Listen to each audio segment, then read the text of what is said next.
દરમિયાન દક્ષિણ ગુજરાતના પરિણામ પર શું માની રહ્યા છે નિષ્ણાત? શું ભરૂચ અને વલસાડમાં કોઈ ચમત્કાર થઈ શકે છે? લોકસભા ઇલેક્શનના મતગણતરી આવતીકાલે થવાનું છે, ત્યારે સૌ લોકોની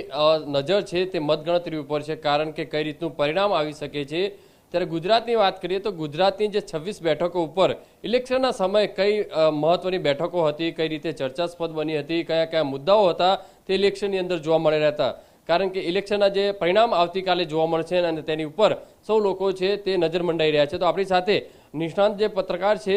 નરેશભાઈ વરિયા, તેમની સાથે સીધી વાત કરીશું। સર, લોકસભા ઇલેક્શન જે છે આવતીકાલે મતગણતરી છે, કયા ઇલેક્શન મુદ્દાની અંદર કયા મહત્વના મુદ્દા ગુજરાતની અંદર રહ્યા 26 બેઠકો ઉપર? દરેક ચૂંટણી એક જંગ અને બહુ મહત્વની હોય છે, પણ આ વખત 2024ની ચૂંટણી ગુજરાત માટે અને દેશ માટે એટલે મહત્વની હતી અને છે કે જેથી આ ચૂંટણીમાં વડાપ્રધાન નરેન્દ્ર મોદી જો ચૂંટાઈ આવે તેમની શાસનમાં હેટ્રિક બનશે। ગુજરાતમાં ગઈ ચૂંટણીમાં 26માંથી 26 બેઠકો ભાજપે મેળવી હતી, એટલે અહીંયા પણ હેટ્રિક થાય છે કે નહીં એ પર તમામ સૌની નજર છે। એ જ્યારે ચૂંટણી લોકસભાની શરૂઆત થઈ તો દેશ સ્તરેથી લઈને ઇવન ગુજરાતમાં પણ એવી એક માહોલ કે માન્યતા પ્રવર્તી હતી કે ચૂંટણી એક તરફી છે, પરંતુ જેમ પ્રકારે ચૂંટણીમાં માહોલ જામતો ગયો અને ખાસ કરીને રાષ્ટ્રીય સ્તરે જે મુદ્દાઓની ઉણપ હતી એની જગ્યાએ વિપક્ષે બેરોજગારી, મોંઘવારીની સાથે સાથે બંધારણ અને અનામતનો જે મુદ્દો બનાવ્યો, તો એની સાથે વડાપ્રધાન નરેન્દ્ર મોદીએ પણ સામે જે પ્રકારે ચૂંટણી પ્રચાર કર્યો, ખાસ કરીને ગુજરાતની તો વાત કરીએ તો ગુજરાતમાં એ પણ એક તરફી માહોલ જેવું લાગતું હતું, પણ રૂપાલાએ રાજકોટની અંદર જે ક્ષત્રિય લોકો વિશે જે થોડીક અપમાનજનક ટિપ્પણી કરી એની સાથે જ ગુજરાતમાં એક ચૂંટણીનો જંગ, એક જ્યારે ક્ષત્રિયોએ એમની સામે આંદોલન શરૂ કર્યું, પહેલાં તો રૂપાલા હટાવવાની વાત કરી, પણ છેલ્લે ભાજપ વિરુદ્ધ એમણે જે આખું વલણ અપનાવ્યું એના કારણે ચૂંટણીનો જંગ રોમાંચક બની ગયો અને એના પછી ચૂંટણી જામી અને 26 બેઠકો પરથી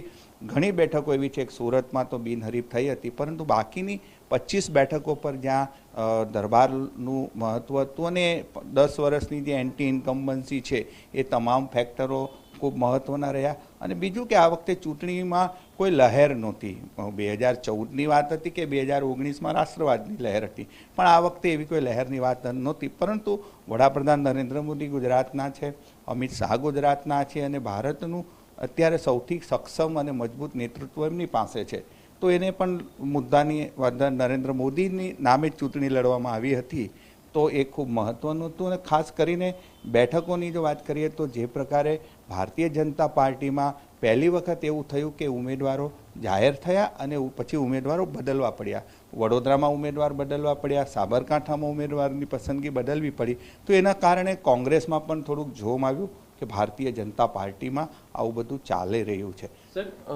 મહત્વની વસ્તુ કહી શકાય કે પહેલી વખત કદાચ ભાજપે પોતાના જે ઉમેદવારોના જે ચહેરા છે તે બદલવા પડ્યા હતા,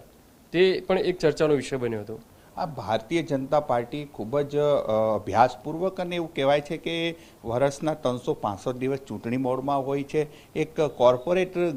સંસ્થા ચાલતી હોય, કોર્પોરેટ પેઢી ચાલતી હોય એ પ્રમાણે એમનું આયોજન હોય છે, છતાં પણ કાર્યકરોની સેન્સ લેવામાં આવી, પ્રદેશ પાર્લામેન્ટરી બોર્ડ અને પછી નેશનલ પાર્લામેન્ટરી બોર્ડમાં નક્કી થયા બાદ ઉમેદવારો બદલવામાં આવ્યા। એ ભારતીય જનતા માટે પહેલી વખત સેટબેક જેવી સ્થિતિ હતી અને એ પણ બદલવાનું ઉમેદવારની કોઈ એવી બાબત નહોતી, પરંતુ એક અવાજ ઉઠ્યો અને અવાજ ઉઠે પછી ભારતીય જનતા પાર્ટીમાં આ રીતે ઉમેદવારની પસંદગી ફરીથી કરવામાં આવી।